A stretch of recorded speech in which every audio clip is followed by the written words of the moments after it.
2024ರ ನವೀನ ವೇತನ ಶ್ರೇಣಿಯಲ್ಲಿ ವೇತನ ಪರಿಷ್ಕರಣೆ ಆದೇಶದ ಪ್ರತಿ ಮತ್ತು ಅನುಬಂಧ 2ನಲ್ಲಿ ಮಾಹಿತಿ ಭರ್ತೀಕರಿಸುವ ಕ್ರಮಗಳು. ಪರಿಚಯ.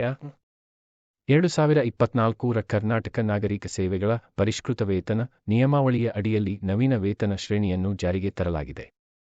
ಈ ಹೊಸ ನಿಯಮಾವಳಿ ಪ್ರಕಾರ ಎಲ್ಲಾ ಸರ್ಕಾರಿ ನೌಕರರ ವೇತನವನ್ನು ಪರಿಷ್ಕರಿಸಲಾಗಿದ್ದು, 2024ರ ಆಗಸ್ಟ್ ತಿಂಗಳಲ್ಲಿ ಸಮ್ಮಿಲಿತವಾದ ವೇತನ ಬಿಲ್ಲು ಜಾರಿಗೆ ಬರಲಿದೆ. ಈ ವೇಳೆ ನೌಕರರಿಗಾಗಿ ಆದೇಶದ ಪ್ರತಿಯೊಂದಿಗೆ ವೇತನ ಬಿಲ್ಲು ಖಜಾನೆಗೆ ಕಳುಹಿಸಿಕೊಡಬೇಕಾಗುತ್ತದೆ. ಈ ಪ್ರಕ್ರಿಯೆಯಲ್ಲಿ ಅನುಬಂಧ 2 ಅನ್ನು ಸರಿಯಾದ ರೀತಿಯಲ್ಲಿ ಭರ್ತಿ ಮಾಡುವುದು ಮತ್ತು ಆದೇಶದ ಪ್ರತಿಯನ್ನು ಹೊಂದಿಸಬೇಕಾಗಿದೆ. ಅನುಬಂಧ 2 ಭರ್ತಿ ಮಾಡುವ ವಿಧಾನ. ಅನುಬಂಧ 2 ಒಂದು ಪ್ರಮುಖ ದಾಖಲೆಯಾಗಿದ್ದು, ಇದು ಎಲ್ಲಾ ನೌಕರರ ಪರಿಷ್ಕೃತ ವೇತನದ ವಿವರಗಳನ್ನು ಹೊಂದಿರುತ್ತದೆ. ಈ ಅನುಬಂಧ 2 ಸರಿಯಾದ ರೀತಿಯಲ್ಲಿ ಭರ್ತಿ ಮಾಡುವುದು ಬಹಳ ಮುಖ್ಯ, ಏಕೆಂದರೆ ಇದರಿಂದಲೇ ನೌಕರರು ಪರಿಷ್ಕೃತ ವೇತನವನ್ನು ಪಡೆಯಲು ಅರ್ಹರಾಗುತ್ತಾರೆ.